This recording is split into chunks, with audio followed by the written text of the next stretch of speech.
Hə? 1, 2, 3. Mən danışmıram, qoy bu sənəd danışsın. 2026-cı ilin 29+1 yerlik Isuzu Nova avtobusumuzu sizə təqdim edirəm. Ara məsafəsi çox böyük, rahat qol altıqları və 3.1 təhlükəsizlik kəmərləri ilə biz sizin xidmətinizdəyik. Uzaq səfərlər boyunca rahat getmək hər kəsin haqqıdır.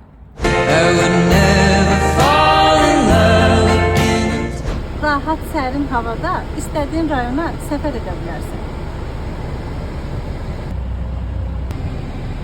Bu avtobus yox, bir təhlükəsizlik daşıyıcısıdır. Gün keçirməyən xüsusi pərdələr.